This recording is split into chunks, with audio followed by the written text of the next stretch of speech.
I have a question. Is the current conflict in Iran the beginning of a new forever war, or is it a response to an imminent threat in an ongoing war?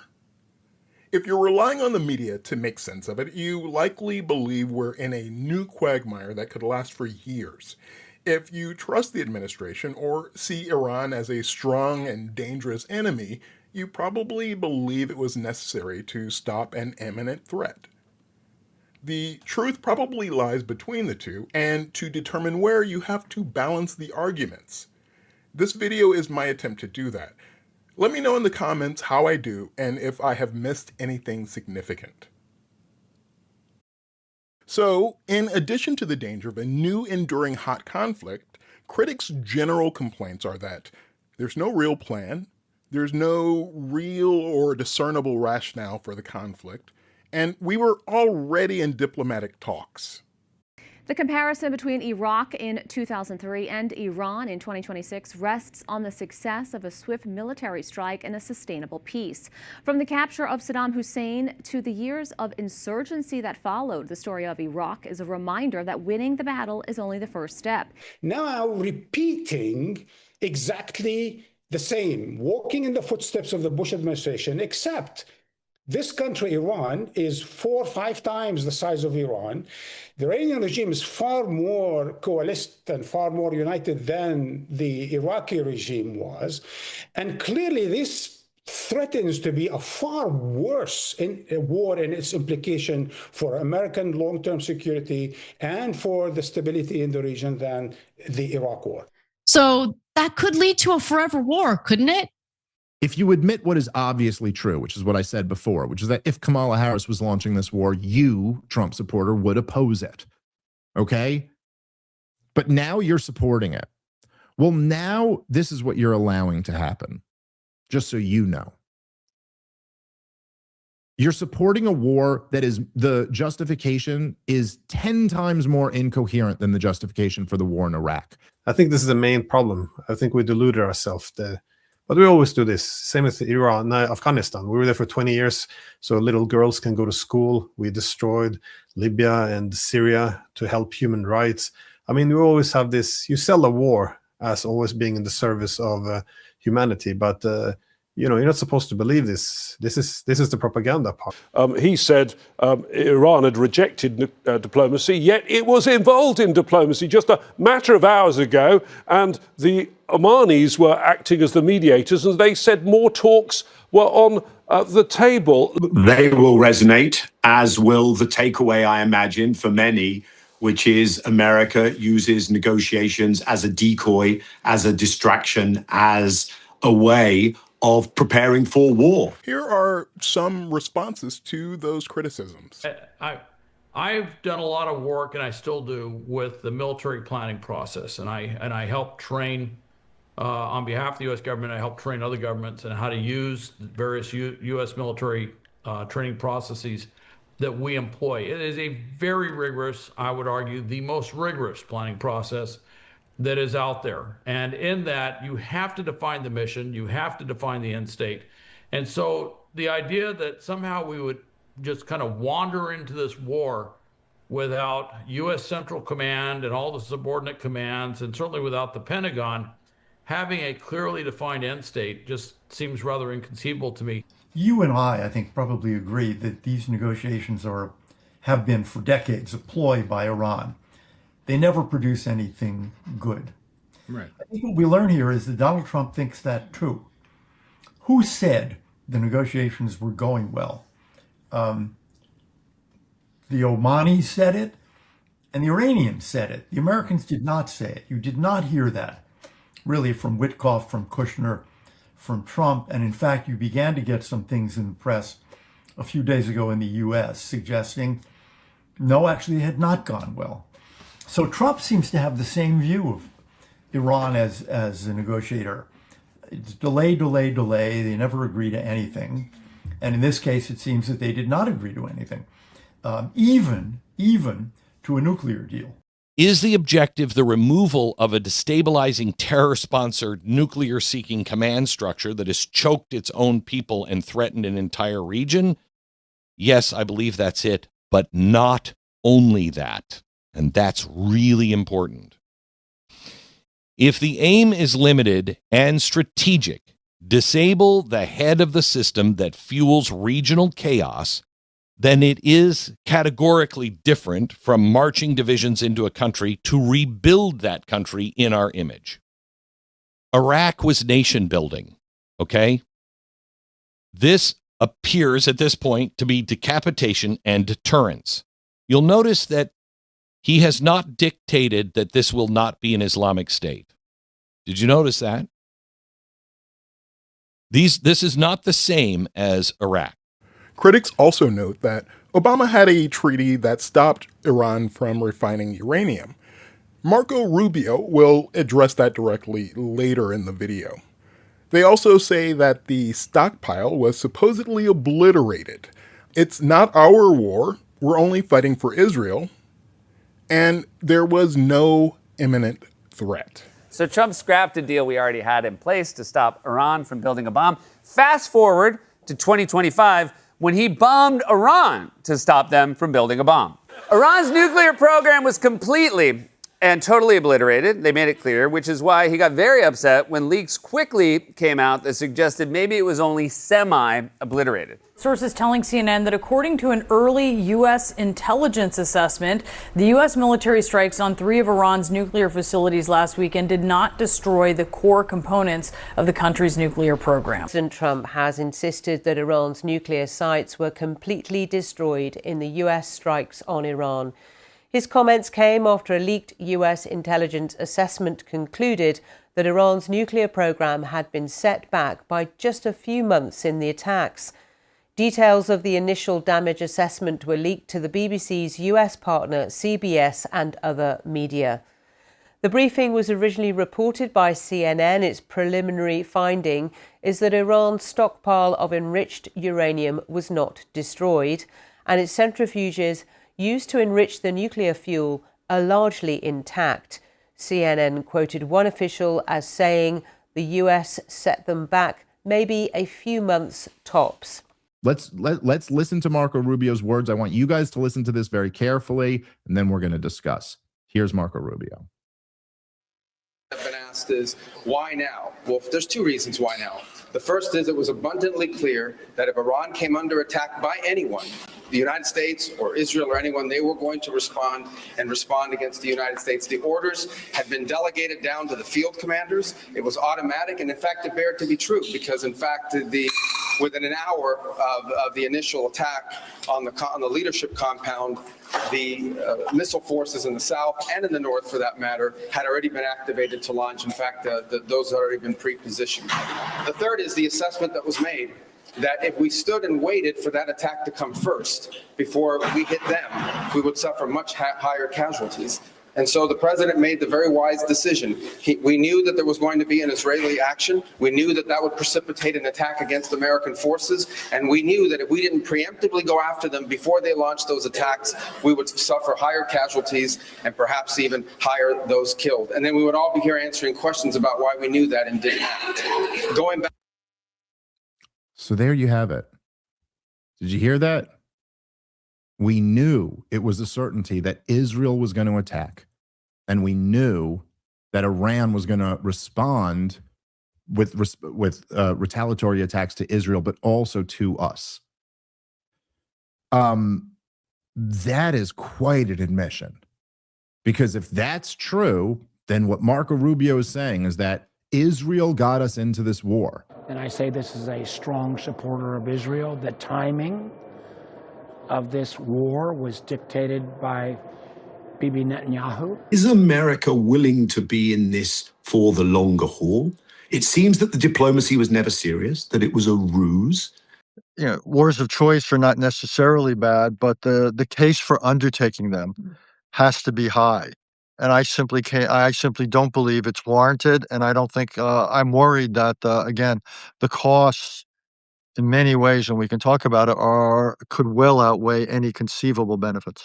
Again, don't get me wrong. I would love to see this regime go. I would love to see a democratic Iran. It's just not clear to me this is the way to go about it, or this is the moment to go about it. Let's start with a quick surface level observation to consider whether there's a significant difference between we're fighting this for Israel and we started the conflict when we did because of Israel or in coordination with Israel, and which is the more true descriptor. That when Trump builds an armada like this, when he puts half the Navy and Air Force in a place, he's going to use it. He's not going to back down. So, 2020 hindsight, but we should have seen that. Let's consider the quality of the negotiations with Iran and what was learned from them to get a better sense of what might be considered an imminent threat from the regime in Iran. U.S. Special Envoy Steve Witkoff has said that Iranian negotiators boasted that they had enough highly enriched uranium to build nearly 11 nuclear bombs. In an interview with Fox, Witkoff said that during the first round of negotiations, Iranian officials told their U.S. counterparts that they controlled 460 kilograms of uranium enriched to 60% and acknowledged that it could be used to produce 11 nuclear weapons. He said Iran's total stockpile amounts to roughly 10,000 kilograms of fissionable material, which besides the 460 kilograms enriched to 60% also includes approximately 1,000 kilograms enriched to 20% and the remainder enriched to 3.67%. He said the 60% enriched uranium could be raised to 90%, which is considered weapons grade within about a week to 10 days. What led to this latest? We saw them launch an attack 6 months ago. It felt like things had calmed down. What built this one up? I think a combination of factors. One was the weakness of Iran and the weakness of its proxies in the region. Obviously, Hamas had been weakened. Hezbollah had been seriously weakened. The Houthis had backed off once the ceasefire in Gaza took place. And Iran's ballistic missile defenses had been seriously harmed. Sources indicate Tehran currently holds about 450 kilograms of uranium enriched to 60%. Experts warn this could be converted to weapons-grade levels within weeks. If fully enriched to 90%, the stockpile could potentially produce material for around 11 nuclear bombs. Any mission to seize the material will be highly complex and could require troops operating deep inside Iranian territory. Just to remind us, we think the uranium is about 60% enriched, and it needs to be 90% enriched in order for it to be usable in a nuclear warhead. Unfortunately, that's not true. Okay. 90% is sort of the standard thing that folks use, and was what Iran was planning on when it did have a secret nuclear weapons program most of which it stopped in late 2003. An Iranian underground missile city buried deep inside a mountain. A show of force aimed at Iran's enemies. A contingency plan to protect its precious arsenal from being eradicated by massive bombardment. Dozens of these subterranean fortresses are spread across the country. It's proof that Tehran has been preparing for a war just like this one for years and possibly decades. It's also from these mountain bases that Iran stores its mobile missile launchers, taking them out, firing, before hiding them back into the mountain to reload and avoid detection. The US and Israel want to destroy this threat. We wanted to find out how. Examining satellite images from 27 underground bases, including 107 tunnels. What we found was evidence of a rapid-fire American-Israeli campaign to trap a large number of Iranian munitions underground, blocking entrances and exits to these bases. Like here, and here, access points to these facilities blocked. We found that the US and Israel bombed at least 77% of the tunnel entrances that we were able to review satellite images of. Here we see rockets fired from mobile launchers towed out of tunnels. The images are from propaganda video released last year.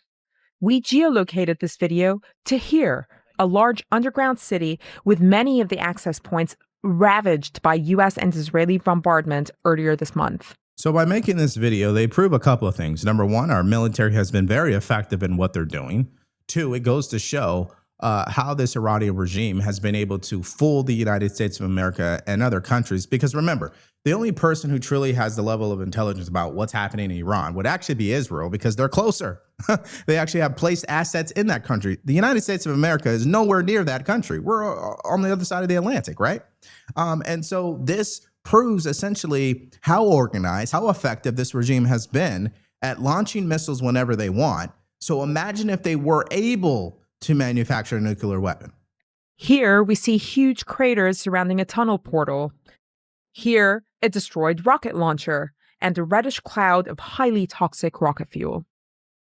But less than 48 hours after the site was first bombed, evidence of Iranians already digging for access to their munitions underground. And this isn't the first time Iran's jumped to repair its underground facilities. Tehran is completely filled with smoke. After the 12-day war with Israel last June, Iran repaired missile production facilities, an industrial complex linked to uranium enrichment centrifuges, and subterranean medium-range missile sites, like this one, where Iran reopened access points to those munitions, again starting to repair them just 48 hours after that war ended.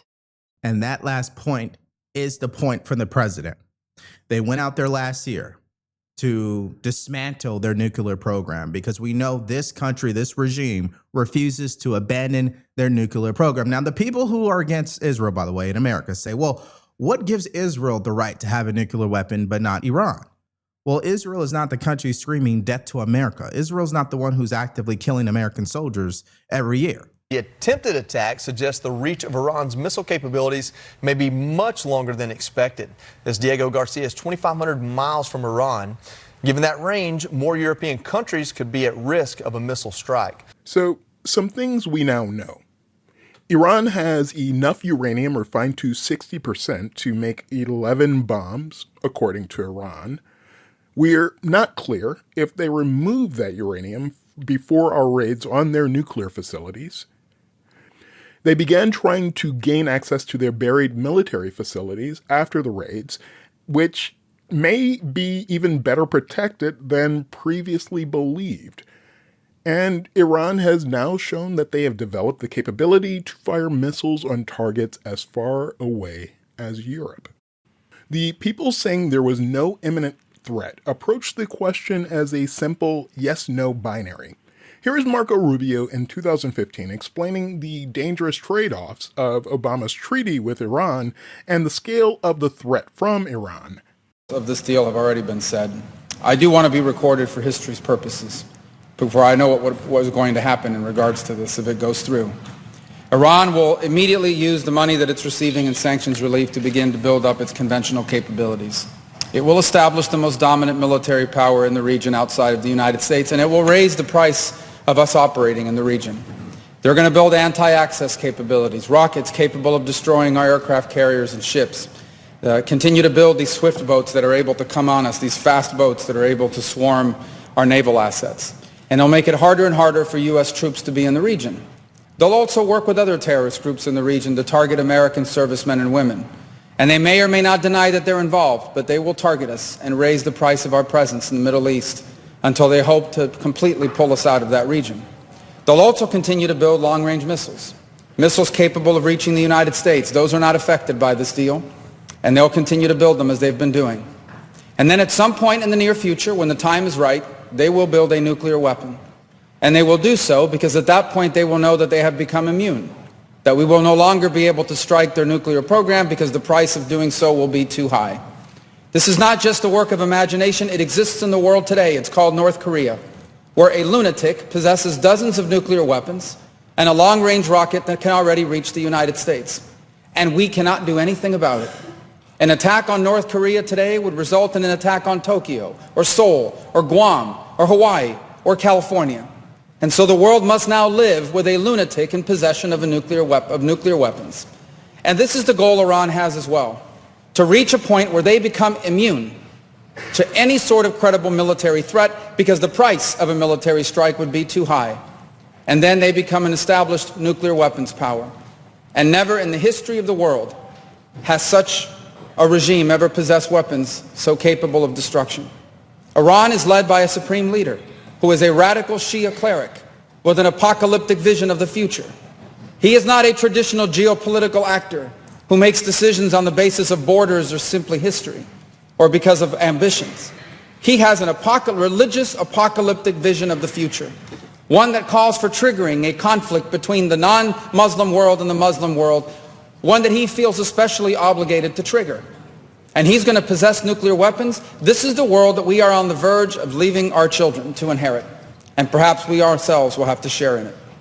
And so I want to be recorded for history's purposes, if nothing else, to say that those of us who opposed this deal understood where it would lead, and we are making a terrible mistake. And I fear that a passage of this deal will make it even harder for us to prevent it. And I hope that there is still time to change our minds, but here's the good news. Iran may have a supreme leader, but America does not. In this nation, we have a republic, and soon we will have new leaders, perhaps in this chamber, but also in the executive branch. And I pray that on their first day in office, they will reverse this deal and reimpose the sanctions and back them up with a credible threat of military force, or history will condemn us for not doing what needed to be done at this critical moment in the world's history. I yield the floor. Watching Iran fling missiles indiscriminately at even neutral neighbors and allies in the region, it's worth asking, if we're not already at the threshold where it's too dangerous to stop Iran's nuclear program, how much longer would it have taken to reach that point? Along with the clip from Rubio, here are 3 from President Trump to help answer whether we are fighting this for Israel or if we are coordinating with Israel over a shared goal. This is Trump in 2015. They want to go after our civilians. They want to kill not only our civilians, all over the world. And it's going to be stopped. It's going to be stopped. Somebody criticized me the other day because they asked me what I do, and I said, I'm going to bomb the shit out of them. It's true. I don't care. I don't care. They've got to be stopped. This is an excerpt from an op-ed from 1988. I'd be harsh on Iran. They've been beating us psychologically, making us look like a bunch of fools. One bullet shot at one of our men or ships, and I'd do a number on Karg Island. I'd go in and take it. Iran can't even beat Iraq yet. They push the United States around. It'd be good for the world to take them on. This clip is from 1980. The Iranian situation is a case in point. That this country sits back and allows a country such as Iran to hold our hostages, to my way of thinking, is a horror. You're advocating that we should have gone in there with troops, etc., and brought our boys out. I absolutely feel that, yes. I don't think there's any question, and there's no question in my mind. I think right now would be an oil-rich nation. I think this country is responsible for that war by its own weaknesses. If we were respected, properly respected as a country and as a people and as a nation, I don't think that you would have the war going on right now between Iran and Iraq. Would you like to be the President of the United States? I really don't believe I would, Ronna. Most people who are capable are not running for office. Most men are frightened of politics today. It is a shame, isn't it? Yes. It is a shame. Why wouldn't you dedicate yourself to public service? Because I think it's a very mean life. When people suggest that this is part of a war that started in 1979, they are referring to the Iranian hostage crisis where 66 Americans were taken hostage and 52 were held for over 400 days. Iran's Ayatollah Khomeini today was interviewed by Mike Wallace, the first interview by an American reporter since the ordeal of hostages began. The interview came early during a day in which later 3 hostages were put on display, pending their promised release, and amid reports that the Ayatollah and others now were mentioning possible trials for remaining hostages if the former Shah of Iran is not handed over by the United States. Something's happened at the embassy. The Iranians were saying that they had a certain number of people being held hostage, and we can't do anything. There was no end to this that you could see. I actually felt like it was a marathon and not a sprint. We realized this is what a revolution looks like. This is it. In the years that followed the hostage crisis, Iran or their proxies in 1983 bombed the U.S. Embassy and U.S. Marine barracks in Beirut, killing 17 and 214 Americans respectively. bombed the U.S. Embassy Annex in Beirut in 1984, killing 23 people, including 2 Americans. Bombed the Khobar Towers in Saudi Arabia in 1996, killing 19 U.S. service members and injuring 500. Bombed the USS Cole in 2000, killing 17 U.S. sailors. Are responsible for at least 600 deaths in the Iraq War. One last thing. The critics of the war say that the U.S. was essentially responsible for the 1953 coup of the Iranian Prime Minister, Mohammad Mossadegh. Close enough. It's common knowledge. This is said to essentially make the U.S. accountable for the hostages and deaths of Americans. But that common knowledge might be false. The Shah selected the prime minister and did so 10 times between 1953 and 1979. Were there 10 coups? Couple key points. Number one, between 1953 and 1979, the Shah would appoint and dismiss 10 more prime ministers, including Mossadegh, twice. He served at the pleasure of the Shah. The Shah was still technically, even when he left the country for a time, functionally the king, the sovereign, the monarch of Iran during the time of Mohammad Mossadegh. Not even the most overheated Iranian historian describes these changes as coups. So let me just read for a minute.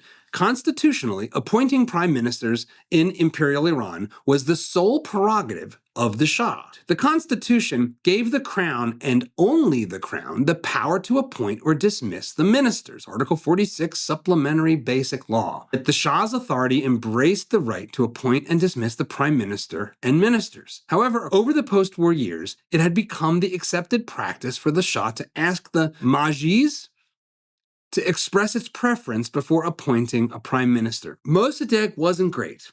Mossadegh had a lot of problems. Mossadegh was not remotely democratic. In fact, as you'll hear in this little clip, Mossadegh sought to dissolve the parliament and did so, making it even more legitimate for the Shah to replace him and more illegitimate for him to remain prime minister. Listen carefully. Attention is focused once again on the Middle East, where events in Iran have taken a dramatic double twist. A dramatic double twist? You don't get those too often. The Shah and his queen arrive in Rome after an alleged attempt by the Imperial Guard to arrest Dr. Mossadegh and a refusal by the Shah to dissolve parliament at Mossadegh's request. You hear that? Mossadegh had requested to dissolve the parliament. And when that ultimately did happen, the Shah pointed to it and said, "You've made your rule even less legitimate." In Tehran, it looked as if Mossadegh would soon be named president, and on his orders, troops occupied the Shah's palaces and surrounded parliament. And then the people themselves took a hand. 300 killed and hundreds wounded is a conservative estimate. The rioters freed those taken prisoner earlier and stormed the house of Mossadegh. Foreign Minister Fatimi gets through. First reports that he was torn to pieces had not been confirmed. Meanwhile, the mob flocked the streets, demanding the return of the Shah. Mossadegh and his government were swept from power in favor of General Zahedi, the man appointed by the Shah in the first place. The thoughts of Britain instinctively turned to Abadan. The Shah had actually appointed a new prime minister, which he had the constitutional power to do, and Mossadegh refused to step down. He ultimately relented. I hope this is a fair accounting of the arguments of those against and for the war, or at least agnostic towards it. It is altogether possible that this war may last longer than just a few months, but it won't be because of the same goals as the Iraq or Afghanistan wars. The loss of more lives and the expenditure of treasure are consequences of this war. We can't know the consequences of not intervening, but it's worth considering. In light of their behavior in this conflict, what would have been the consequence of allowing Iran to manufacture a ballistic missile threat, including missiles capable of reaching Europe, sufficient enough to prevent any intervention in their nuclear ambitions? I will share links for all of the material used in putting this together in the hope that it may help you in answering that question. Let me know in the comments if I missed anything. Thank you very much.